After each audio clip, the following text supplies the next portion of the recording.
What's up, everybody? E-Rock the Red here, back with another episode of Gaming News Weekly.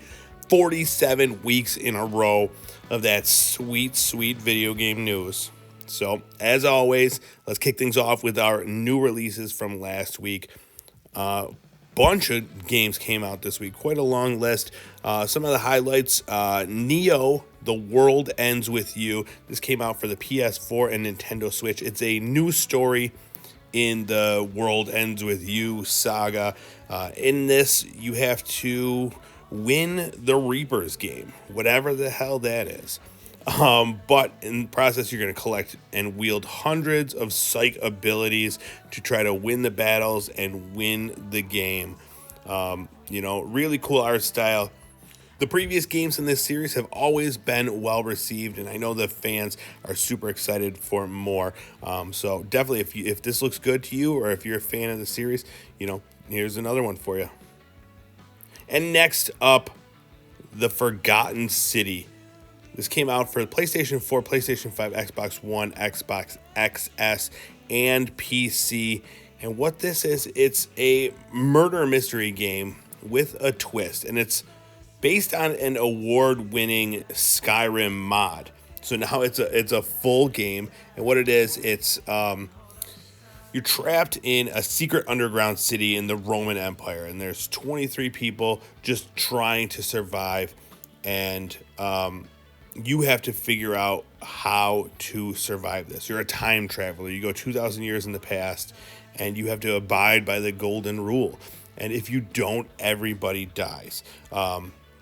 But you just keep reliving the final moments of these people and trying to get further and further into the day and try to get through the day. So really cool premise. I've never played the mod. I had never even heard of it until this game came out. So really eager to see what the heck this is and get in there and try to see what this underground city is like and try to make it through the day. So excited to get this one. It's on the list with a ton of other games, but I'm very excited for this one. It's at an 83 on Metacritic right now, so definitely, if this sounds interesting to you, go check it out and let me know what you think. Another game people have been very much looking forward to, the Ascent came out for PC, Xbox One, and Xbox Series S and X. It came out July 29th. And what this one is, it's a solo or co-op action role-playing game. It's kind of got like a top-down twin-stick shooter vibe. But you level up your character and your weapons, and you get new skills and like all this stuff. Lots of cool weapons. It's set in like a cyberpunk world. Society is collapsing, and you need to do what you can to survive. So you create your character, upgrade, loot things, find weapons, and just do quests and get through. Lots of cool characters, lots of cool weapons. I just started it today. Only got a couple hours in. It's a good game, but I don't know if it's going to have the longevity. We'll see how the upgrades come, and it's kind of hard. Like the shooting is not as responsive as I would like it to be. It's a fun game. It's worth checking out if you have Game Pass. Take a look at it and see if you like it. And then out of nowhere, this little tasty treat, Contra Returns, was just released on iOS and Android. For anybody who is familiar with the Contra series, this is that game, except it's reimagined and enhanced, and it's got more than 200 levels with HD upgrades, new weapons, and Legion systems. There's all the gameplay modes that you know and love, including the classic, the One Life mode. There's an Ultimate Tournament now, a PvP mode, and a bunch more. So if you've been missing out on that sweet Contra 2D side-scroller shoot 'em up, it's back, and it's right at your fingertips on your Android or your iOS smartphone. Go download it. All right, that's it for our new releases from last week. Let's jump right into our news of the week. I want to get back into talking about this whole Blizzard Activision lawsuit. Lots of things have happened since The news broke last week on Gaming News Weekly. So let's go through the whole thing. First up, the outpouring of support from the gaming community for the employees of Activision Blizzard has been great, including co-founder Mike Mohame and former senior vice president Chris Metzen. They both issued an apology saying that they were shocked and disturbed to find out this information, that the business that they loved and worked in was very different from the one portrayed in this lawsuit and the allegations. So that was interesting to see their take on it. The team from World of Warcraft then announced via Twitter that they're removing references that are not appropriate in the game. So there will be some changes to World of Warcraft, probably just in the way things are named, because some of the people that are named in this lawsuit have references in the game. So they issued their tweet in support of the employees of Activision as well. And then Blizzard CEO Bobby Kotick issued another statement saying that the initial statement was tone deaf and that they are taking it seriously and addressing every claim of harassment. We talked about it last week. That first statement was atrocious. It didn't even recognize the claims that were being made. So since then, they've kind of backed off of that. But even since that statement, there has been, the employees have put together first a petition. They signed a letter criticizing the response, the initial response from Bobby Kotick, and over 2,000 former and current employees signed this letter. They then announced in a statement of intent that they were planning a walkout. That took place with a good amount of the employees of the company walking out. Blizzard even offered paid time off for the employees to take part in that walkout. So that was interesting.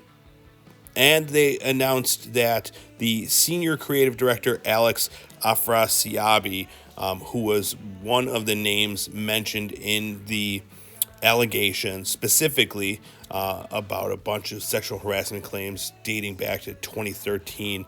They stated that he was fired in 2020 after the allegations came to light. So, another step in the right direction. But since then, Kotaku has reported that Activision Blizzard hired the services of the law firm Wilmer Hale, and they're best known for union busting. And they most recently helped Amazon to stop the unionization of their employees. So, it's not a good look again on Activision Blizzard. So, we'll just see how this continues to play out. But, a lot of people are standing in unison with the employees of Activision Blizzard in hopes for some sort of change. In the open letter from the walkout, the employees stated what they needed to see addressed. The whole list, including a statement saying, "This is the beginning of an enduring movement in favor of better labor conditions for all employees, especially women, in particular women of color, transgender women, non-binary people, and other marginalized groups." So, lots happening, so we'll keep you updated as it continues. All right, in other news, we got the PlayStation Plus and Games with Gold new games announced for August 2021. For PlayStation, we'll be getting Plants vs. Zombies Battle for Neighborville. It's a team shooter with all the plants and zombies. And then Tennis World Tour 2, which is a tennis world tour. Not got the best reviews from what I've heard. And then Hunter's Arena Legends for PlayStation 4 and PlayStation 5. Now, this is a brand new Battle Royale game, 30 players, but use Melee and Magic. It looks really cool. I'm very excited to have a go at that, see what that's all about.